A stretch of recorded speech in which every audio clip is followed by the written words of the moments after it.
We are getting close to parking. Actually, we escaped the hellhole that is LAX.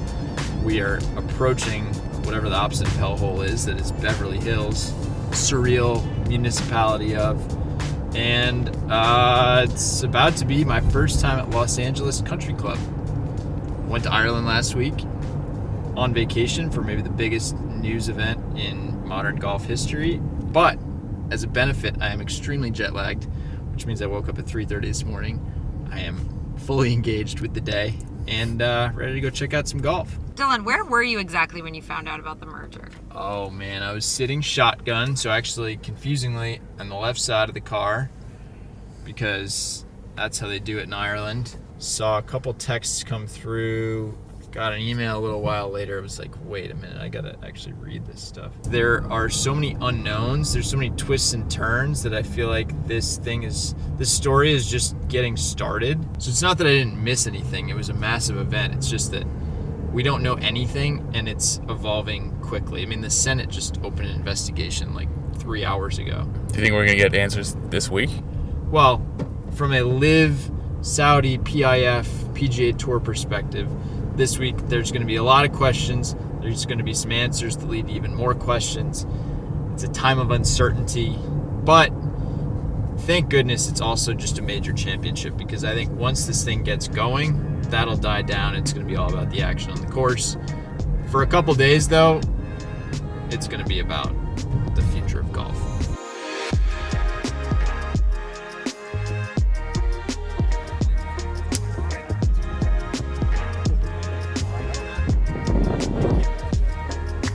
Picks for the camera. Rory, of course, always favorite. Want him to win his next major. You can't pick against Jon Rahm either. It's like impossible to. Like, I know him and Scotty are neck and neck, but if Scotty's putting woes continue, it could be a long week for him on the greens here. Scotty will be watching, so appreciate that. Winners? Yeah. Denny McCarthy. Denny McCarthy. Hey, he shot a 62 before Pebble Beach here, and everyone's talking. He knows the course This well. year? Yes, this year, right before Pebble. And he flew down that week to play Pebble, but he plays his course a lot. Wow. Yes. All right. Sneaky. Inside Probably scoop. big odds, too. Big odds. And he just almost won the Memorial. They're going to be dropping after this video comes out. You're going to be moving the boards. It is Monday afternoon. It's 4:47 p.m. Feels like 7:47 p.m. It's pretty quiet. I would say it's kind of... We usually arrive on Mondays and it is usually pretty laid back, but it feels very subdued here today. Maybe it's guys were at the range before and then went and played, but we've seen Rory, Patrick Cantlay was out here, but besides that, it's pretty quiet. So, but that only means tomorrow's gonna be super exciting, so. Claire, what do you think Rory's dealing with this week? I think Rory's just gonna kind of push the media away, which I think is what he needs to do. What he needed to say has been said, so now he should just focus on his game this week.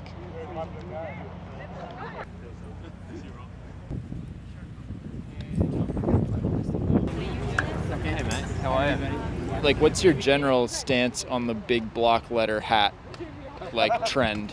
I think it's fine. I know people hate it. People do. It gets people hot and bothered. People are starting to turn online, and I love this hat so much that if I were out on it, I'm back in on it. I look at you wearing that big media hat, and it just Dude, smile. I'm a member of the media. Who is going to win the U.S. Open this week? Tommy Fleetwood. Really? Yeah. Cool. Is this breaking news? Did you just say this on your Barstool podcast, or is this heard it here first? No, this is the first time I've made a prediction for this tournament. So it's going to be Tommy Fleetwood, so you can clip this and be like, wow, that guy knew what he was talking about, because he's a member of the media. All right, love it. Now you can just go through the rest of the field and you can just say that for each one, and then we'll have a winning clip no matter what. How great would that be? That would take forever. That would take too long. So I'm just going to try and shoot. I'm just going to try and Babe Ruth, call my shot, Tommy Fleetwood. Tommy Fleetwood. All right, Trent. Thank you. Of course. We appreciate it. Member of the media.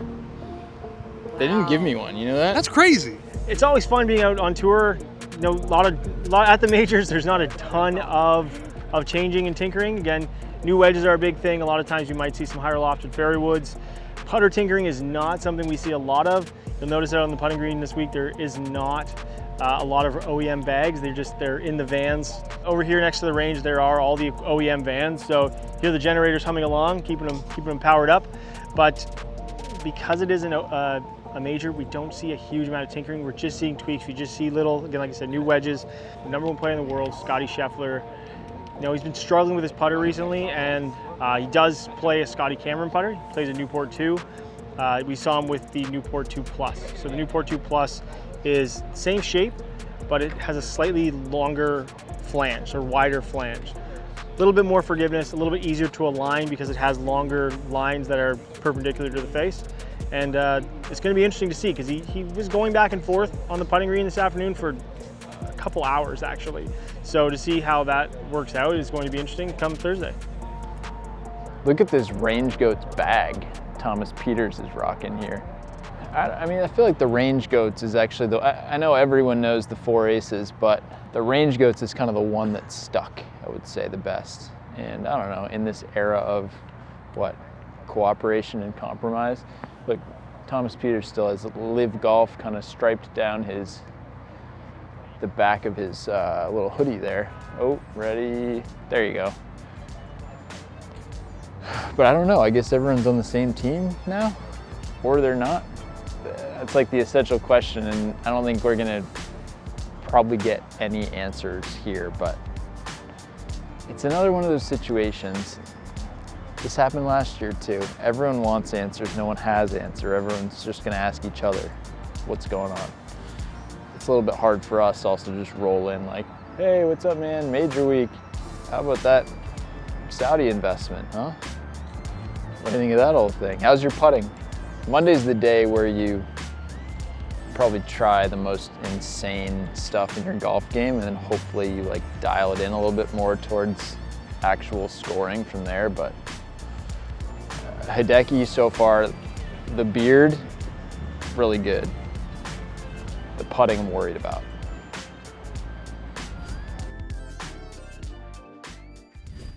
Here's our 13th green over there, but behind me, the Playboy Mansion. And so I think this is the strangest thing I've seen on a golf course. I don't know about you guys, but this is pretty wild.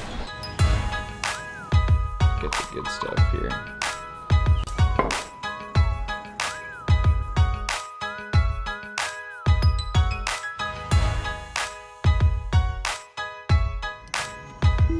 We gotta love the Tesla auto drive, autopilot. Dylan, how comfy are you back there? We're giving out more free ads here. Now we can finally talk about the US Open, enough of this driving crap. What are we gonna go see today, Dill? There's a lot to learning this course, it seems like. Strategically, picking lines, figuring out run out areas, different clubs off tees, there's some elevation change. It seems awesome. All right, I am in desperate need to see if Nick Taylor is still hungover. The Canadian Open champ. I want to see if Nick and his caddy are, how many beers they had, and if they're still affected by those. They're going out, I saw, as they're on the tee sheet, Canadian foursome. Team Canada.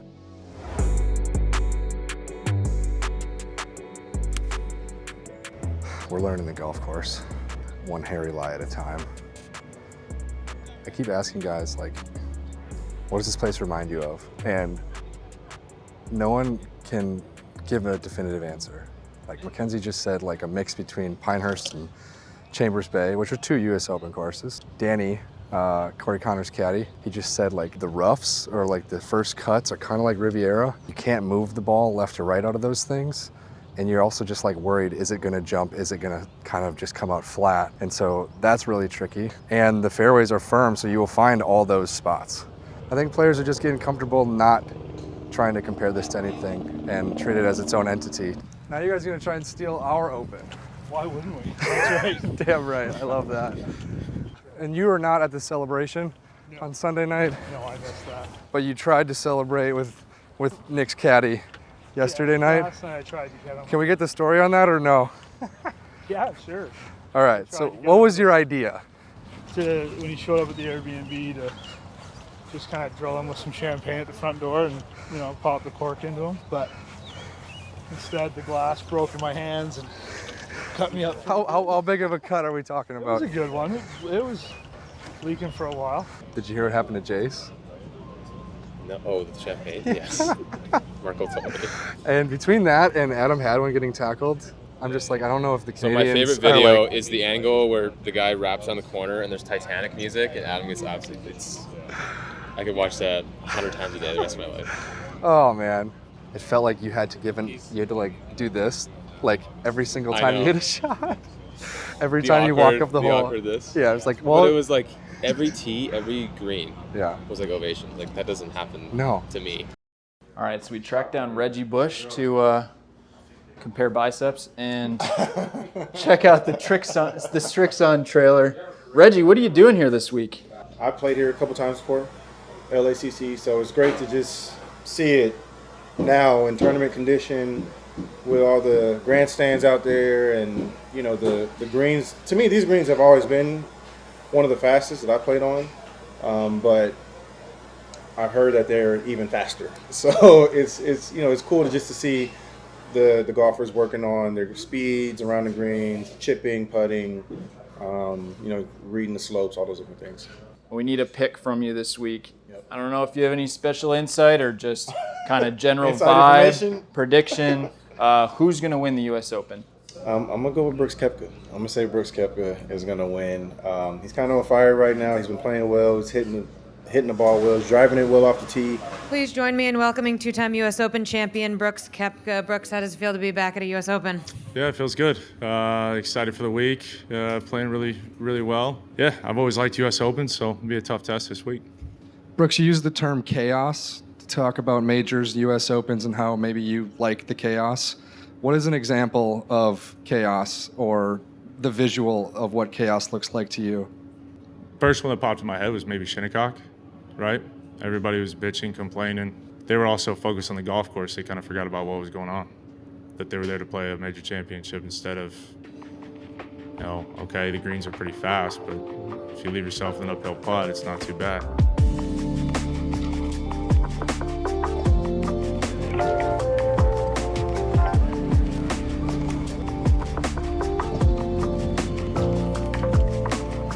Thigh burners. 17 to 18 is a bit of a stair stepper. So there's this thing called the Little 17 at LACC. I just talked to a member. In their redesign, they found, while they were digging, they found an old green of the 17th hole. So this is the new green, and that's the old green.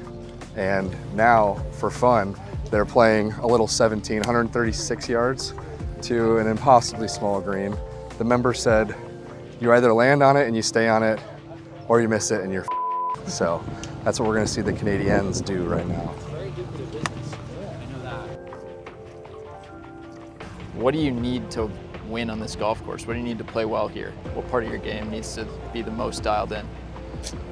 Every time you're playing a major championship, you have to hit in the fairway. You know, it always starts from the tee box. So I think it's going to be no different this week. The rough is a beast as expected. So you hit the fairway often enough, you're going to give yourself a good chance. There was some news announced last week involving the PGA Tour and LIV and the Public Investment Fund, and I was just wondering if you've been able to make sense of it and if you know where the future of pro golf is now headed.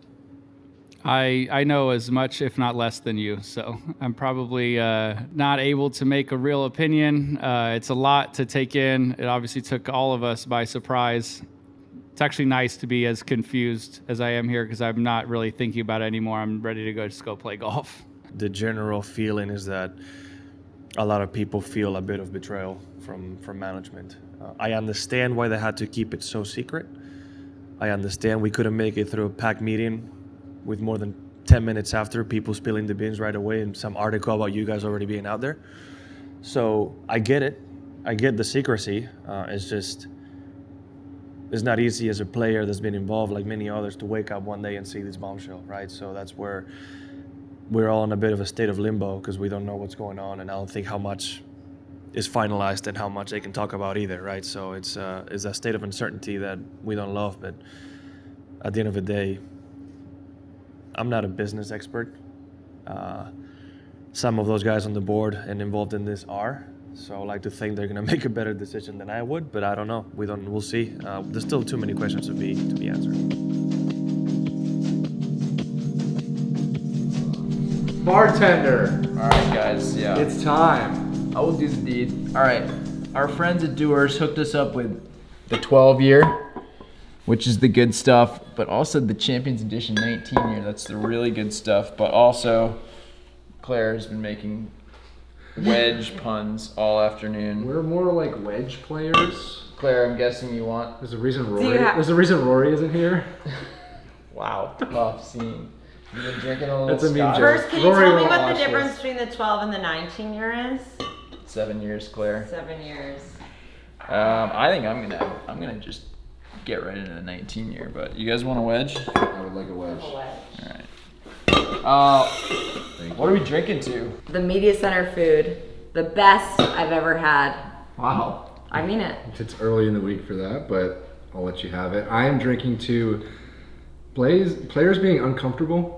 Rickie Fowler's talking about laying up on par threes. Guys don't know what they want to do on the 6th hole. They don't know what kind of course this looks like. Guys are a little uncomfortable, and I like that. Wow. All right. Oh, drinking. I thought we were all gonna. I'm done. Your turn. I'm gonna raise a glass to half par holes. You guys keep talking about how fun this golf course is. It's because you've got par 3.5s, you got par 4.5s. You might even have a par 5.5 out there. But yeah. Hey, cheers to us though. Good wedge work, right? I guess so. How are you? Everything good? What are we talking about? We're doing our picks. Who's gonna win this week? Streelman. Clearly. Of course, design. This is his golf course.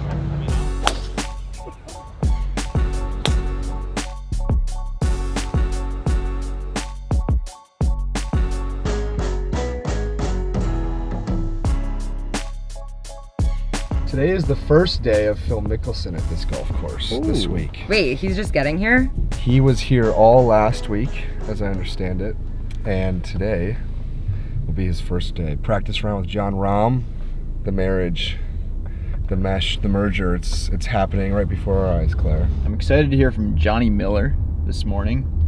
He's receiving a nice honor this week, and so he's speaking to the press, and we just have not seen or heard from Johnny Miller in a long time. And then that's followed up by a USGA press conference, which should be a little bit spicy. We've got a lot of issues. We got the ball roll back. We've got this, whatever the USGA's stance is going to be on this merger, which is probably nothing. And then I'm just excited to kind of get a last walk around the course, see how everyone's feeling before we actually really get started. And the only merger that counts is the merger of driver on golf ball.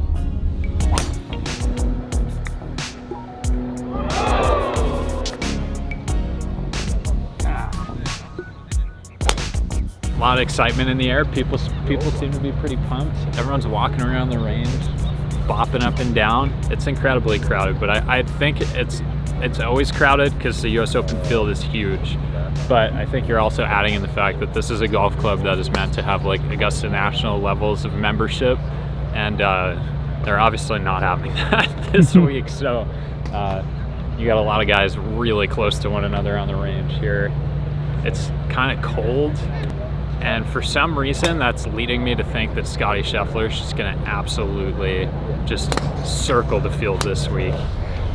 The most unpredictable rough I think I've seen in quite a while. From who I talked to, no one in the field has been out here more last week than Phil Mickelson. Now, what's weird is that he hasn't been out here at all this week. I'm sure he's been practicing at Wilshire Country Club or Bel Air Country Club or maybe Riviera, but this is his first time on property. Fans are loving it, that's for sure. The best short wedge player of all time, maybe. Most creative player, just confused. It's gonna be tough, man. Hit the green.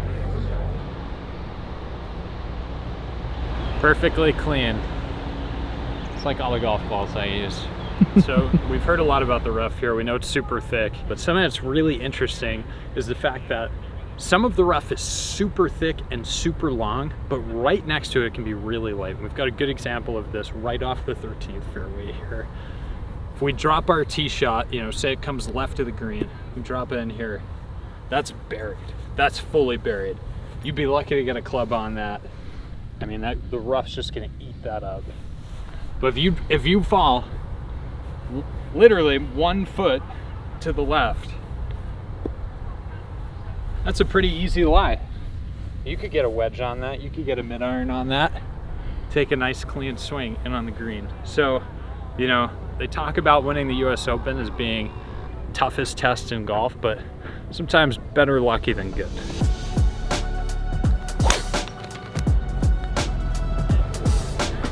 Hitting one that wasn't mine. Seriously? Yeah. Nice ball. There you go. Prove you won. Burn. $5, Rory. First time laying eyes on it? Fascinating. Yeah. I guess that's like what a 300-yard par 3 looks like. What's the most important quality a golfer needs to have to succeed this week? Patience. Patience. It's a virtue, Joe. What's the winning score? -8. -8. I'm gonna say 12 under wins. Wow. All right. So a little bit lower than people might think. Yeah. What are you guys gonna shoot? We're gonna shoot 7. 7 under? Yep. Oh, that's great. I think a lot of people would take that. A lot of people would say that I might would. win. Sign me up. It's weird having to hit driver on a par 3 and 3-wood on a par 5. But that being said, there's a lot of birdies out there. You get a degree in short game stuff by watching Phil and Rahm out here. Back when I get handsy, I'll flip underneath and blade it. When my weight is spent on my front foot, I can get it to go ahead like 7. I get handsy. I feel like I'm kind of like. Well, you're never gonna throw it like that. No, but not with your weight forward. But well, the thing too is Sevy's hands down here. It's a little different. But I see there. Let it impact and let it release. Let it release so it doesn't slide off the face. So as I go through, instead of like holding it through, I just let it square up so that it catches enough ball. So like if it's into the grain and you have just changing the bottom of the arc closer to the ball instead of. I'm not changing anything. I'm just letting it release. You know, you mean release this way or release No, this way? like so normally I kind of like closer to hold it this way, right? I just let it. But I would never release it because it's like. I mean, You're not doing like, this. I feel like through impact, I go from here. I just give it like that. Just go like that, rather than not like running in. Yeah, in the middle. Just get to the top of the. Got a little faster. Come out just a touch faster. But it won't come out dead. Look, like the early narrative at a course is not one I like to always give into, but when you walk around and see players working on short game shots, it's like, yeah, someone with a filthy short game is going to do well here because you're going to miss greens, tiny greens, big like fairways, right? But it's these little spots that you get up and down from that win you a major championship.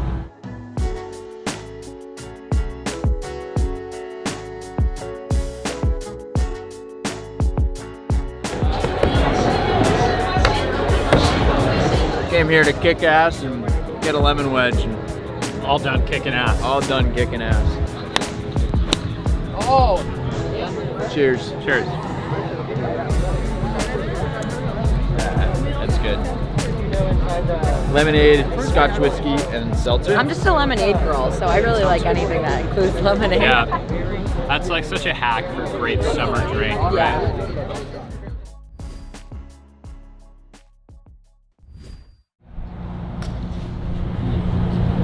Kind of stink if you're Rory McIlroy. You still can't find a spot on the driving range before you're around at the US Open. You've got to just squeeze in between a couple guys.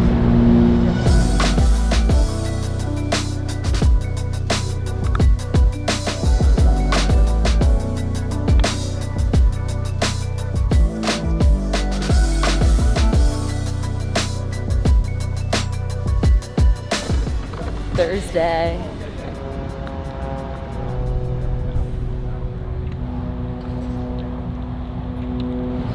Tour. Game used in practice. One of the tricky things about being a golf writer, you know, a lot of it's really glamorous, but it's Thursday. You're like, what am I supposed to believe? Rickie Fowler goes out in 3 under. That would be a fantastic person to follow, but it's so early, right? Do I go follow Rickie and see that he shoots 67, knowing that Brooks is going to shoot 64 in the afternoon? Thursday's always a weird day. Really impressive. Thank you. How many minutes ago were we talking? 45 minutes maybe? Sometimes they just make, 4 birdies in a row and then you have to shove your foot a little further into your mouth. That's what I've done thus far on a Thursday. You know the crazy thing? Xander's at 8 under now with 1 hole to play. So we could see the first and second 62s in US Open history, like 18 minutes apart. Rickie Fowler, 8 under 62. Rickie, that's the first time that's ever been said in US Open history. Talk us through your round a bit. It was a great day. I think one of the big things for me is, finally making a handful of mid-range putts, which I haven't done in the past, few weeks, and that was a big thing, and keeping the round moving forward and building some momentum out there. I didn't see anything. I was just going, and then on 9 green for last hole, I looked over and I saw your 7. I was like, oh, that's what I was just telling them. Yeah. They kept making birdie, and I was like, second still, and I was like, because I never on the whole front 9 or back 9, I never saw anything, so I didn't know where. Okay. And then I saw that. I was peeking all day, baby. Good playing. Xander Schauffele, 8 under 62. Xander, you didn't give Rickie much time with the record. 62. Did you think that was out there this week? It's not really what you expect playing a U.S. Open, but monkey see, monkey do. Was just chasing Rickie up the leaderboard, so. You keep score always? I keep score every single time. It's just one less thing he's got to worry about. Yeah. So. Do you add them up as you go or not? No, I know where we're at the whole time. So I didn't know 8 under was a record though. No idea. How much credit do you get for today's round from Xander? Well, he's my son, and that's probably where it ends. Two 62s is just a sign that the course was set up easy and was very gettable. And I'm sure that will change. Were you surprised at all that Xander played so well? No. Everything is on track. So all we'll right. see. You never know. Good. Knock on wood. Knock on wood. I hit a lot of good shots today. It's a decent start, and I have a chance tomorrow morning to come out and shoot a good solid round. I think this course is great. It's a great venue. It's in perfect condition, and feels like a U.S. Open. I really thought he was going to turn our way. I just wanted to tell him I admired his fit. Did you feel the LA love out there today? Yeah, it was awesome. All the Go Bears and, yelling out my hometown of Valencia was awesome. Max, you've talked about how Thursday can be the hardest day of a tournament in some ways, just getting off to a good start. Do you feel some relief, I guess, that today went so well? They have the old cliche that you can't win it the first day, you could lose it, and I lose a lot of these things on the first day. So it's nice to just go out there and just treat it like a round of golf. It's spicy for me. Really happy for you guys. Yeah. I think the golf world is just better when Rickie's in it. He's this fun personality. It's exciting to see him back in it because he didn't qualify for the last 2 US Opens and he came out hot today. So it was helpful for Xander to have that low score out there to chase, because otherwise you might not believe it's out there when you take your foot off the gas. Instead, it was just 2 guys gapping the field. So it's only Thursday, but pretty impressive start.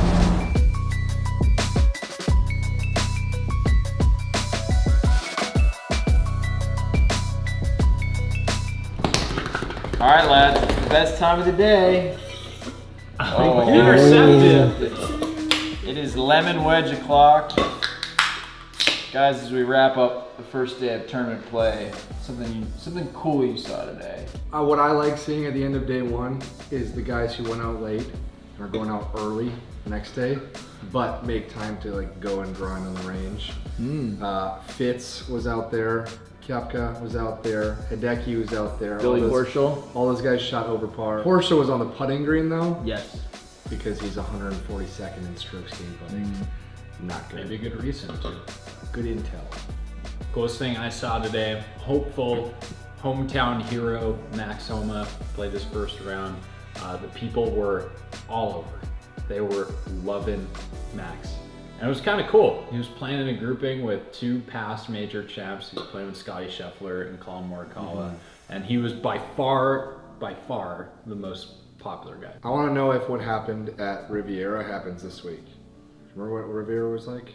Max Homa down the stretch. Oh yeah. Everyone was shouting, Homa's house! Homa's house! I don't know. LACC. He's lurking too. He's 2 under right now. He's probably at right where he needs to be T15 or something like that. Like that's ideal positioning as far as I'm concerned at the end of Thursday. Coolest thing I saw was the back-to-back 62s. We were kind of standing, waiting around for Rickie Fowler to come in, finish off his 62, and then suddenly it was like, hang on a minute, Xander just birdied 8. Now he's 8 under also. Throw up the X. The X, man. Throw up the X. Guaranteed question. victory on Seen and Heard. Now it's looking pretty good. Yeah. If 2 62s happen within 15 minutes of each other, are either of them great? Did one happen? As the good people have already seen, Xander's dad thinks No. not that big a deal. So I don't know. But at that point, I guess here's my point. At that point in the day, there were 2 scores of 8 under, and the next best was 3 under. Yeah. That's pretty sick. Mm-hmm. And it almost felt like if Rickie hadn't gone that deep, maybe Xander wouldn't have kept taking it that deep. I don't know. Anyway, I'm taking it deep. Cheers. Things are getting tougher tomorrow. we can cheers. Looks like Sean's already Catch up. needs a fresh Jeez. lemon wedge.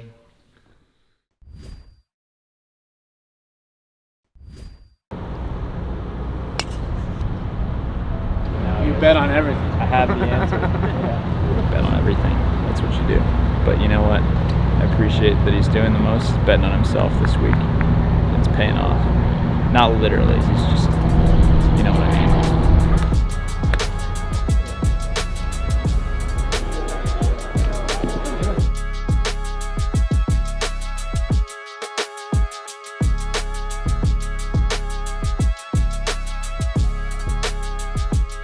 Do we think it's really going to be harder today? Significantly harder? There was 3 more tees that could be moved back, particularly on the par 3s. Those won't play as simple today. I don't know. John Bodenhammer was talking in his presser the other day saying how they learned when the Walker Cup was here in 2017, it's like incredibly easy to dry the place out and really firm it up. You said last night if someone shoots 20 under, he has not done his job. I'd say. Yeah. I was chatting with the head pro at LACC. Oh. He gets to sit in on these setup meetings. He said he was going to speak up yesterday night.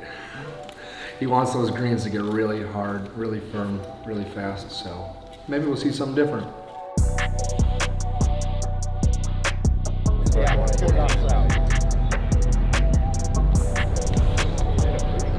Crazy little thing here. This is the pro shop at LACC. But this week, Stan Kroenke, the billionaire sports owner, Denver Nuggets owner, LA Rams owner, rumor has it he just bought it out. Little 1 week, 7-figure buyout of the pro shop. So now it's just a hospitality suite. Nice view of the first tee. You can almost see the 18th green. Imagine they have some nice cocktails in there. Not sure what else, because we can't go in there.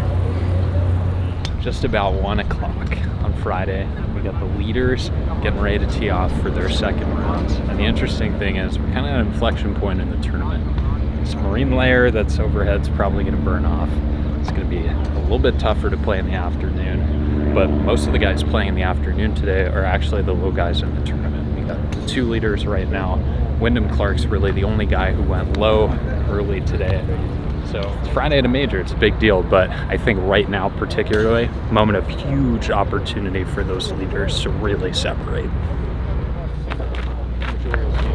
One majors on golf course I haven't really liked too much, but yeah, this one, it's just not my favorite. Stefan Schauffele just absolutely serving in that half. You're in contention on the weekend at a major championship again, Rory. Is there anything you think you've learned from the last few close calls that you're going to use this weekend?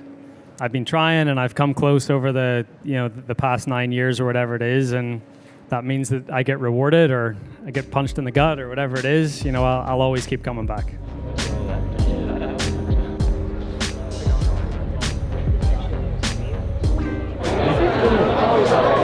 It's a good spot to be. You can see number 18, you can see number 9 in the background, you can see guys teeing off number 1. Dewars kind of has one of the best seats in the building. Golfers are normally like shorter than me. Blake, what are you doing out here? Just supporting the game of golf, honestly. Came to watch some of my buddies here. I got into golf recently, and everybody around me will tell you I'm like dangerously obsessed with it. So You said you've got some guys out here. Like, who are your boys on the PGA Tour? Max Homa, Brooks, Colin. We have the same agency. Do you have like a pick to win? Do you have a rooting interest here? I mean, I always want to root for my guys, but I'd love to see Rickie win. A lead right now really doesn't mean anything. It's about being in a good position after the first 2 days, obviously making the cut, having a tee time on Saturday. Rickie, when you think about your peaks, like 2014, all the majors, early 2018, how far away from those peaks do you feel right now? I really haven't, I feel like, played to my capabilities yet, and knowing what I've been able to salvage and still get some solid finishes and putting myself in contention, I do feel like I'm in a better position with my game now than I was back then. How different did the course feel for you day by day? Yeah, different. The sun came out. This is what everyone wanted. You had to be a lot cleaner about how you're attacking pins and how you're approaching the golf course. So with the late tee time tomorrow, it gives me sleep, but at the same time, it's going to be really firm. So it should be a fun weekend. Bunch of caddies lined up for a little late night pizza. It's almost 8 p.m. Take a free meal if you can get one. Coal-fired oven in there. They're not messing around when they roll in here on the semi-truck flatbed here. Late night sessions are my favorite. Guys are searching for it. If they finish with a bogey, automatically go to the driving range and find it. We got young Vic out here right now. I think he finished kind of strong, but nonetheless, something to figure out before tomorrow. The only downside of that, though, Victor, if you're watching this, I hope this is worth it, because these guys are getting home a little bit later because of it. Well, we made the cut today, right? If you're not in, you're out. And we made the cut. We're here this weekend. Yeah, we're hanging around for the weekend. Can't say that about most of the guys in the field. Justin Thomas. Gone. Yes, almost finishes last. Something is up with his ball striking. Finishes last in the field in driving. Almost last in putting. Phil, for a second there, looked like he might make some magic. He is headed home. Not too far for him. Back down to San Diego. Speed is headed home. Max He shot the Homa. river. Max Homa. If you were a golf fan in 2015, you're probably a pretty huge fan of this leaderboard heading into Saturday, right? Yeah. Got Rory and Rickie battling out right Rory, on top. Rickie. That youngster, Xander Schauffele, Young blood. rolling in. Yeah. So, We got yeah, a good weekend on tap. That's what huge James is weekend on saying. tap. Huge weekend.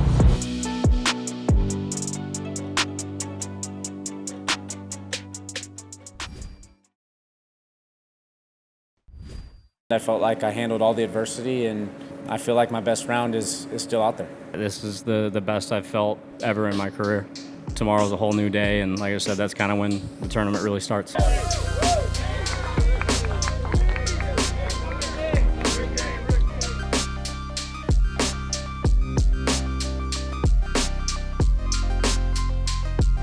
What's the leader at after today? 13. 9. 10 under leads after today. 10:45. If the greens are anything like the paved streets of LA, then it's going to get a little bit more US Open-y out there. One thing this does make me think of is Shinnecock in 2018. Not that it's going to be that hard or anything, but from the sense of, could someone put up a really low early number and then, 5 hours from now when the leaders are going off, will the conditions be significantly harder? So can someone shoot like 5, 6, 7 under, get into that 6, 7 under range, and then be right in the mix tomorrow? So there could be someone that's right on the cut line that ends up in the mix by the end of the day. I just don't know who it's going to be.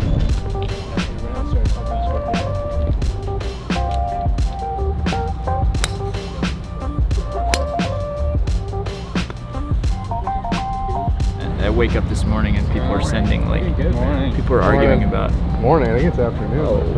Whatever. 12, Good 13. morning somewhere. Turquoise week.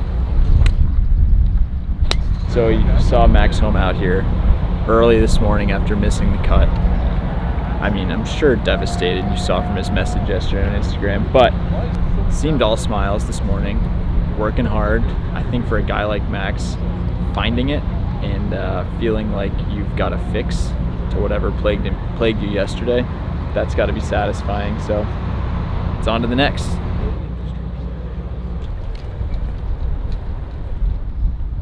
The usual Sunday pins here, they actually use today, so we'll see how that changes things. It's just fun to see people that go off early. The leaders have to wait and wait and wait, and they understand, like, okay, it looks like it's a scoring day. It looks like I actually have to do something. I can't just hold on tightly to the steering wheel. I actually have to shift this thing into gear and do something with it. That's one of those days that we're going to get today. So I like those days.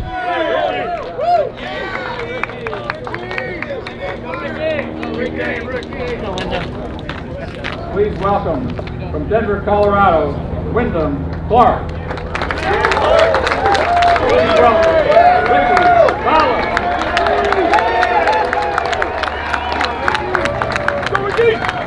All right, folks, so we're here with America's Pro, Michael Block. I've been here for 3 days. I think this is more than my second lemon wedge I've had. They're absolutely fantastic. And, you know, Dewar's is the official Scotch whiskey of the U.S. Open. Since I'm not playing, I might as well drink it. I'm excited to watch the leaders today. I see the winning score definitely be in the single digits. Interesting. So you think the guys' leaders are going to give some back today? I want Rickie to win more than anybody, man. I love the guy, and I hope he pulls it off, and I hope he goes deep. But I think still the winning score is probably going to be closer to 5 to 10 rather than 10 to 15. Wow. Michael Block, thank you very much. Cheers. Thank you. Yeah, Rory, how did you feel about today's round, and how do you feel about your position going into tomorrow? You know, sort of felt somewhat stress-free out there, if you can ever call golf at a U.S. Open stress-free, but you know, feel like I'm in a good spot heading into tomorrow.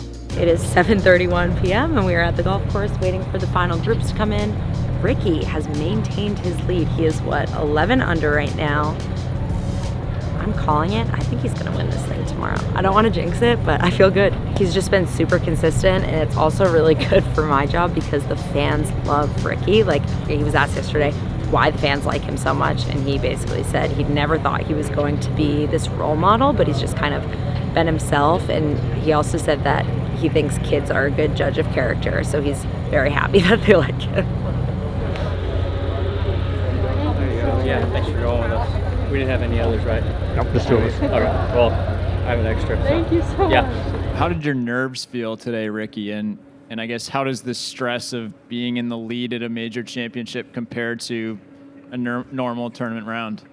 Yeah, I would say, you know, we all feel nerves at times depending on certain shots or circumstances, but I mentioned it yesterday and still stand by it. This is the best I've felt ever in my career. Tomorrow's a whole new day, and like I said, that's kind of when the tournament really starts.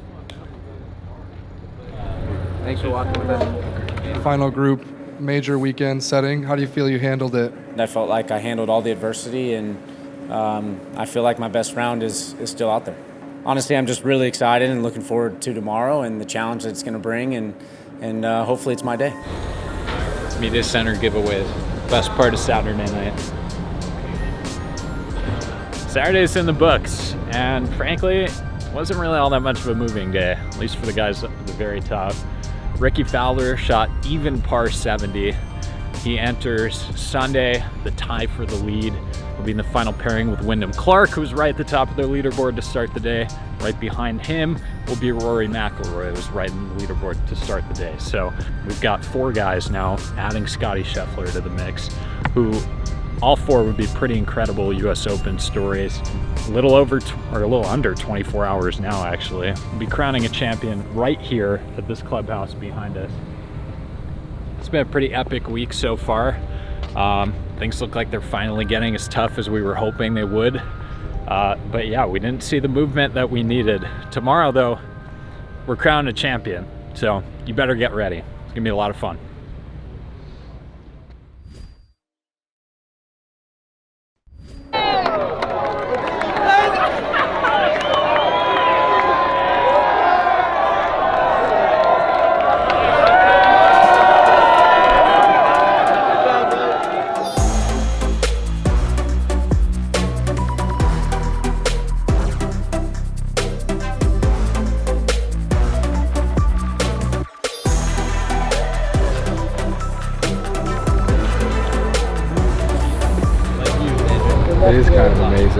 who we pay attention to right now.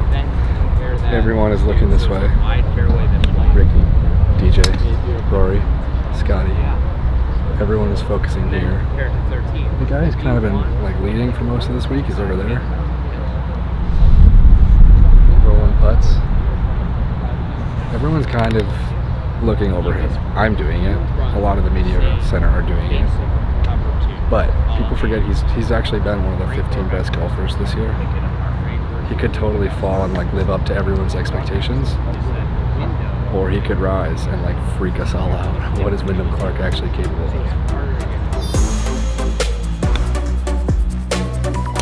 Cloudy start, marine layer, you've heard those words before. They will burn off by, what, 2 hours from now? Get this course a little crispy in the evening time. That's all we really want. That's what it was like Friday afternoon. That's what it was like Thursday afternoon. Gets harder and harder as the day goes on. Perfect for a US Open. It's like the sun. It's hard to look directly at it. Like I mean, I guess I need sunglasses, but looking at it, I want to squint a little bit. Honestly, I love the move because Rickie is orange on your biggest day. You gotta stick with your brand, be who you are. Essentialist Rickie means a lot of orange, so I think it's a good sign for him. Please welcome Rickie Fowler, Wyndham Clark.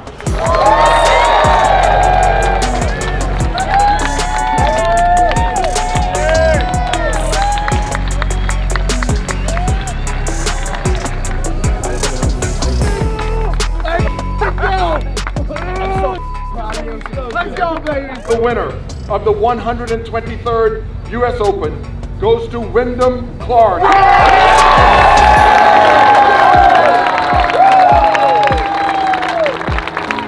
I feel like I belong on this stage, and even 2-3 years ago when people didn't know who I was, I felt like I could still play and compete against the best players in the world, and I feel like I've been on a great trajectory to get to this place. It's been a pretty amazing week because my mom lived in LA for a few years, and I've had some people come up to me and show pictures of my mom when they knew her back in her 20s and early 30s when she was living here, and kind of a special vibe all week. Winning something like this makes me think of her even more, but I know she'd be very proud of me. Nice. Yeah. Cheers. Nice. How's it feel? Nice job, bud. Thank you. Get overtime pay for this? yeah, right. Thrill of a lifetime, right? Yeah. Rickie Fowler didn't win this week, but he did something that he does every week, but I got to see it firsthand and I was really impressed by it. So I guess I'll come show you, but after his first round US Open record-breaking 62, he did a ton of media, and then he went to the autograph area out back and signed for kids for 30 minutes. And after the second and third rounds where he was leading the US Open, he did a bunch more media, and then he went and signed for kids that were waiting for him, screaming his name, making their day. And then on Sunday, after a heartbreaking, disappointing, another close call in a major championship, he did media, faced the music, complimented Wyndham Clark, and then he went and found the kids and found the fans and signed autographs.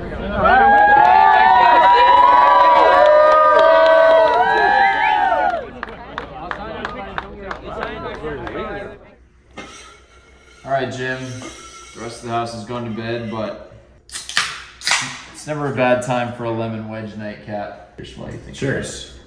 A great national championship. My enduring image from this year's Open, Rickie and Rory sharing one final embrace, a hug, right outside the 18th green, right after the tournament ended on Sunday. Wyndham Clark was celebrating his victory like just a few feet away, but to me the story of the day was Rickie and Rory, two guys who have been looking for that elusive major win for so long. See them kind of have that moment of like, man, that sucked. I mean, it was tough to watch, but it was kind of cool. It was a really human moment between the two of them. What about you? It's powerful to watch that because it's just a reminder and such a like real life manifestation of like that is how much all of this means in real time. For me, I think just seeing Wyndham Clark's reaction there on 18. I mean, he was bawling before that putt had settled at the bottom of the cup. And then, he covered his face with his hat, and by the time he looked back up, he was just enveloped by his friends and his family. That was pretty cool. So I think just the raw emotion of the moment. Major championships, man. No matter all the grousing people can have early in the week, is this US Open set up the right way, etc., etc. When you get that final 9-hole pressure and a couple guys in contention, it always delivers. So thank you guys for watching all week. Thanks, Jim, for being here, and let's do it again soon. Cheers.